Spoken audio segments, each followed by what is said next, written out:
Story 1. Is it okay to talk? And are you sitting down? This was when my eldest brother called me one Thursday morning while I was at work. My father had died of natural causes at some point in the 4 days since I last saw him.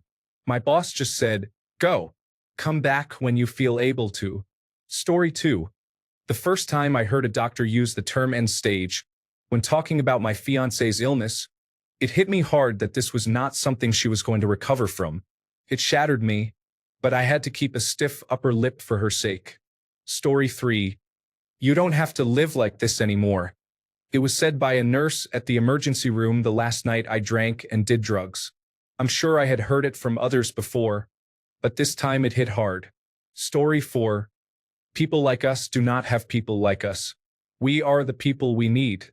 Story 5. Show me the hottest woman on earth and I'll show you a man tired of being with her. I was like, gee, thanks, Dad. I'm going to go ahead and not repeat that to Mom. Story 6. My dad said, "It is not good news." Name. He has been gone for 5 years, and it still rings in my mind regularly. Story 7. The look on their face was priceless when I said, "Just because you are the boss does not mean you are right." Story 8. Part of you died there, and you are not the same person who came home. I have to figure out if I still love the person who came home. When that truth hits your heart and soul like a 1-2 punch. Story 9. Being brave is not something you feel. It is something you do. Be scared. Do it anyway. That is all courage is. Story 10. I don't think you can change the things I don't like about you. This was the harshest rejection I ever received at the time. I have come to appreciate it, though. I could have spent a lot of time trying to change those things. Story 11. Just heard this one a couple of weeks ago. If you are the smartest person in the room, you are in the wrong room. I started my job search shortly thereafter. Story 12.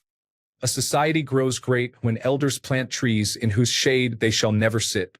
You can obviously change elders to whomever, but the point remains that selflessness and duty come together to nurture a future for all to enjoy, even if those who commit to the work will never see the fruits of their labor. I think it remains especially pertinent these days. Story 13. Well, you know your mother was sick, right?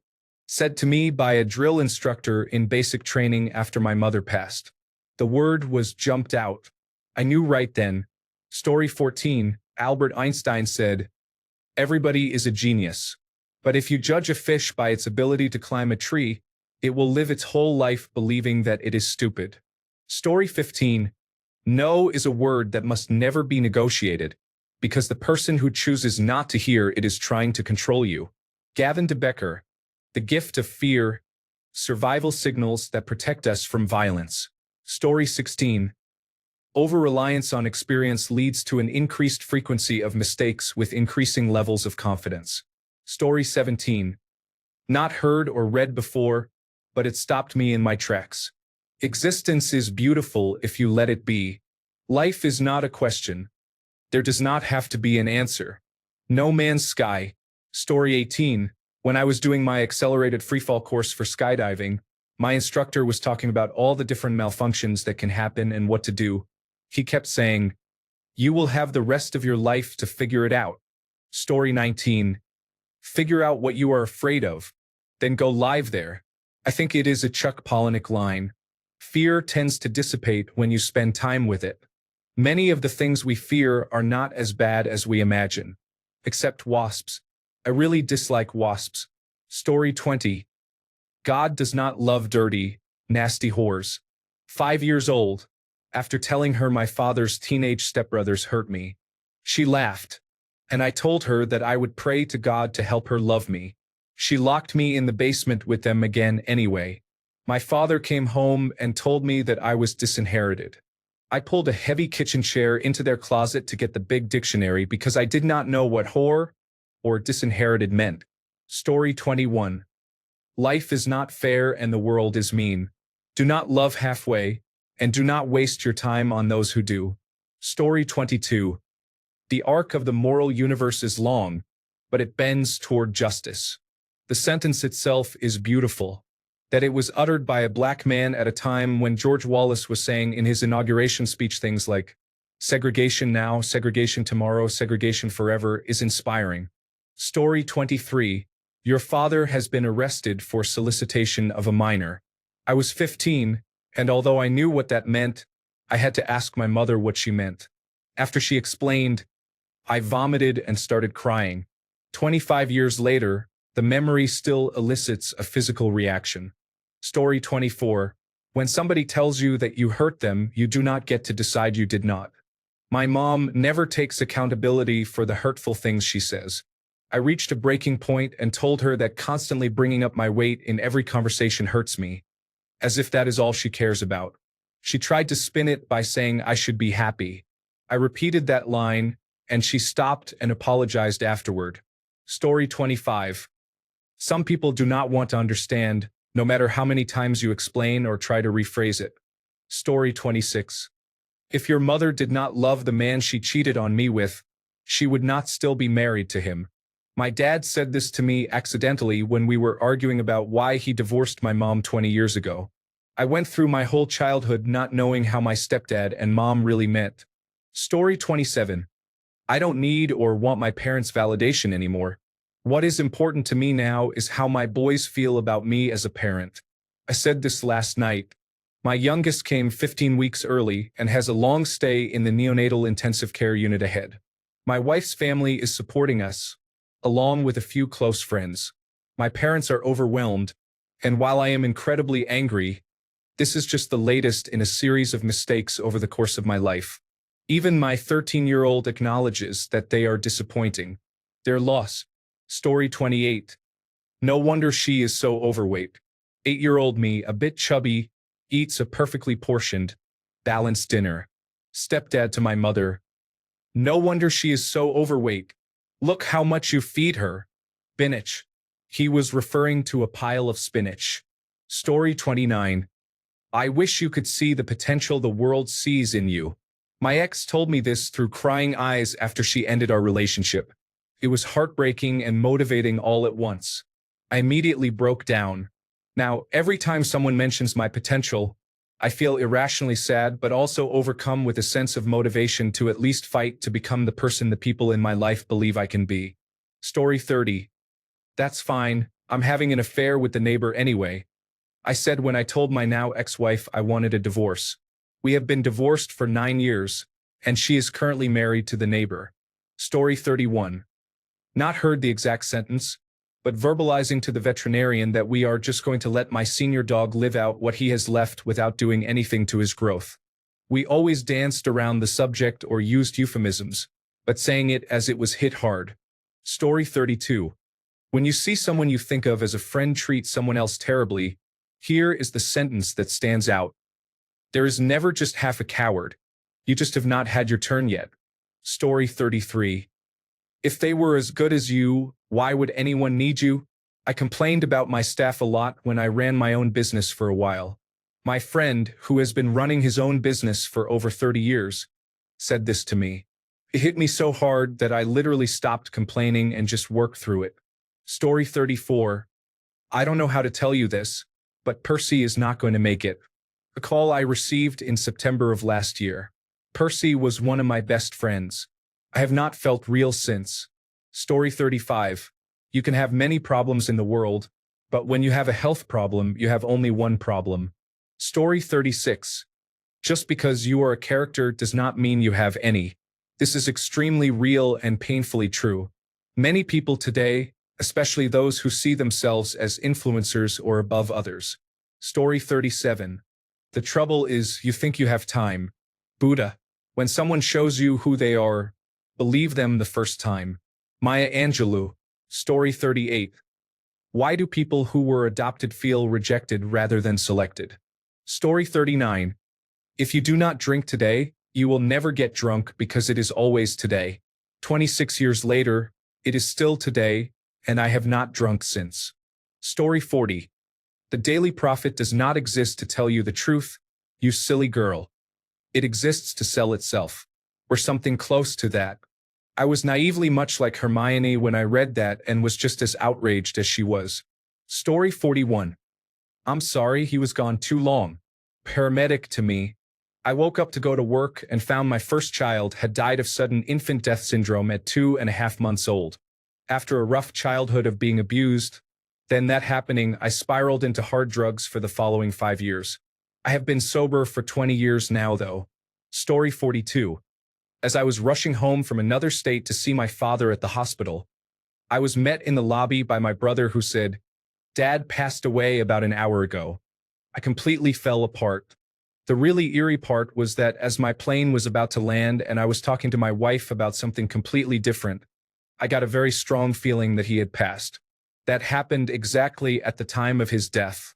Story 43. There are two statements said back to back.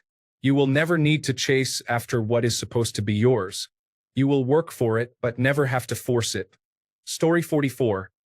When I asked my friend how long it would take to lose weight and return to where I was 10 years ago with a 1,000 calorie per day deficit, she said, "So what?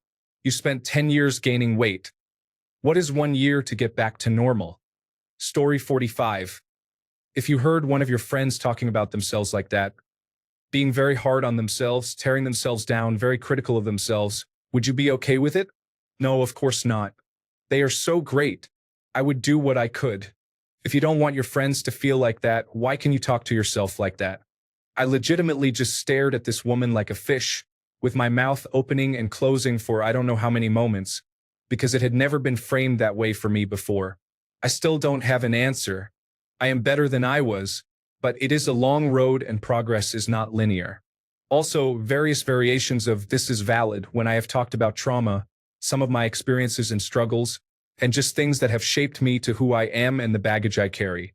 I downplay my own experiences a lot because I think it cannot be that bad and people have it worse, and I struggle with fully acknowledging that it has had serious impacts on me and I have had serious damage done. So just talking about it, often word vomiting, and hearing someone tell me it is valid was something. I do not know. Story 46. This is going too well. This is how things with my ex started. What if everything goes wrong? Everyone always plays the what if game wrong. What if everything does not? What if it is the best thing ever? What if we last forever? I like this game better. That woke me up. Just celebrated 6 years. I do not see it ever going wrong either. Story 47. Distracted insomniac. Mom is not breathing. 2 years ago today, my dad called me and said those words. I told him to call emergency services and that I would be right there. He sounded too lost, and it broke me that his first instinct was to call me for help, and I could not fix it. Story 48. Amanda died last night. For a few seconds, my brain blacked out the fact that I had a friend named Amanda. Story 49. When I was 18, I asked a 64-year-old man what he planned to do when he retired. He said, "I'm going to die. What do you think I'm going to do?" I worked until 74 and wish I still was. Story 50. I was talking to my mom about her Yorkie, who is deep in the throes of canine dementia and may also be going deaf. I commented that as extra nice as I have been to him, I always used to yell at him for being a pain. I concluded that no matter how nice or sweet I talk to him, chances are he sees me and only hears my yelling. And then I said it. All he has is the soundtrack he knows. Not just in regards to the dog, but it applies to life. Be careful how you allow people to perceive you. There may come a time when you cannot make a different impression. Story 51. I had been in a motorcycle accident and couldn't walk for a few weeks. My girlfriend at the time brought me all of my meals, none of which was healthy. I gained about 20 pounds sitting on the couch, and all I could really do was watch television. It was incredibly depressing. She got home from work one day, walked in, looked at me and said, "I figured I'd find you there, you lazy person." It hit me like a truck. I called my best friend and told him about it. He came over with several other friends and moved me and my things out the next day while she was at work. I'll never forget the way that sentence made me feel. On the bright side, I saw how awesome that group of friends was. Story 52. Donald Trump has been elected the 45th President of the United States. Follow me closely. Donald Trump has been elected the 47th President of the United States. Story 53. The 70-year-old boss's old cronies were visiting him at his office when he introduced me as his new secretary. I had just started the week before and was 27 years old at the time. One of the old men said, "The way you were talking about her, I thought she would be prettier." Story 54. You always have the choice. It is your decision. As a poor and not well-educated person, my mom was a narcissist, alcoholic, and hated everyone, even her own child. So I started with a couple of strikes in life.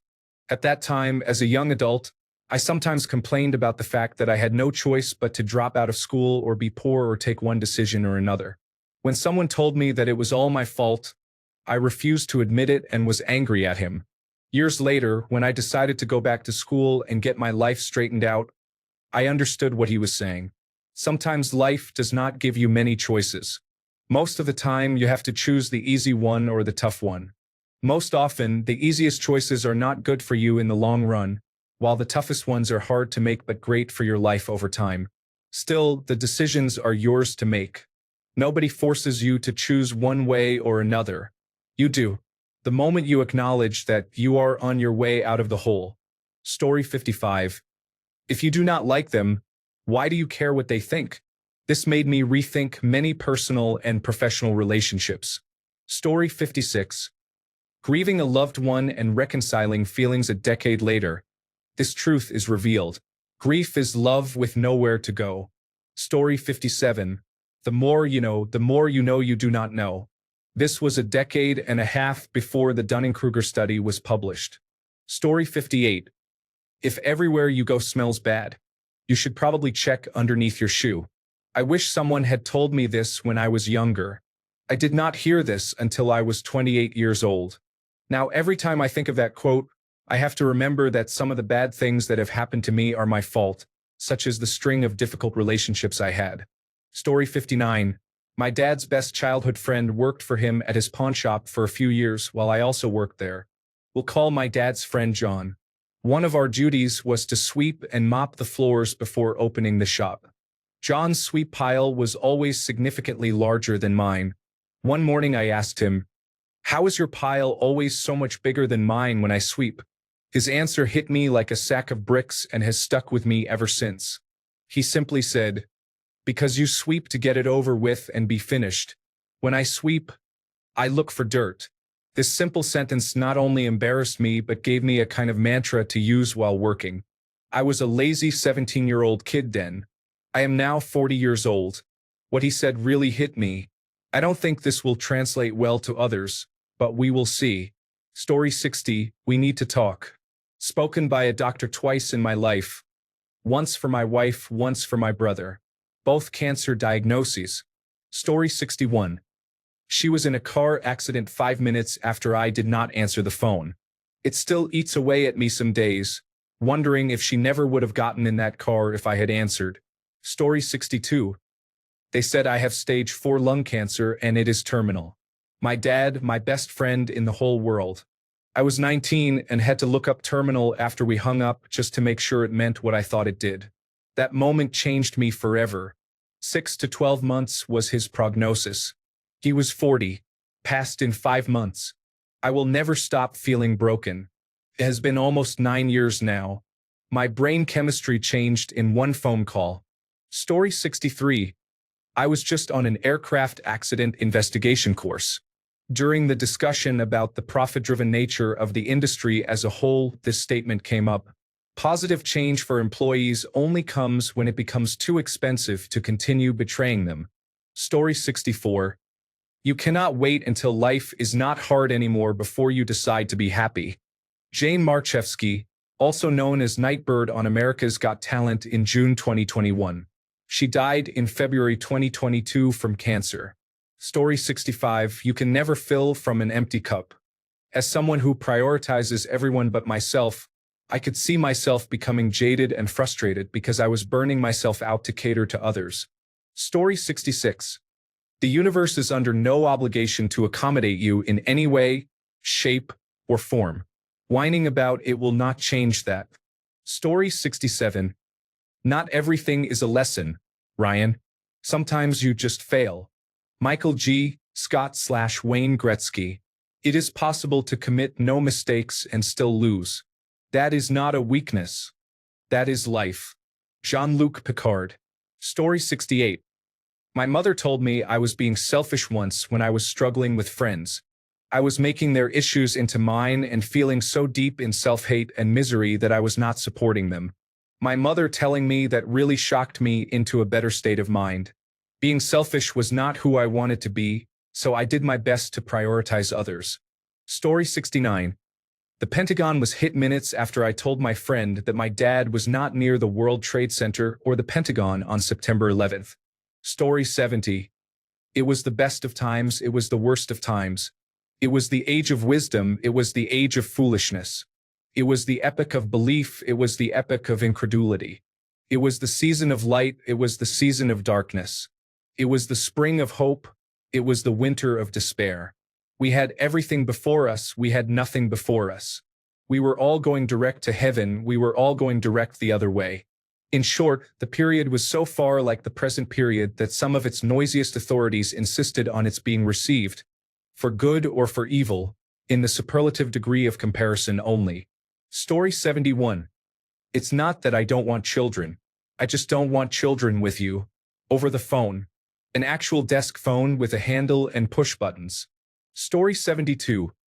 Heard this as a young adult from a random stranger after a difficult day. Keep your head up, son. You have the whole world to look forward to. Story 73. If your situation is negatively affecting your attitude, change your situation. If you cannot change your situation, change your attitude. This has been living in my head for 2 decades and has truly helped me understand that happiness is a choice. Another is, 20 years are going to pass. Do you really want to be the same person at 40 as you were at 20?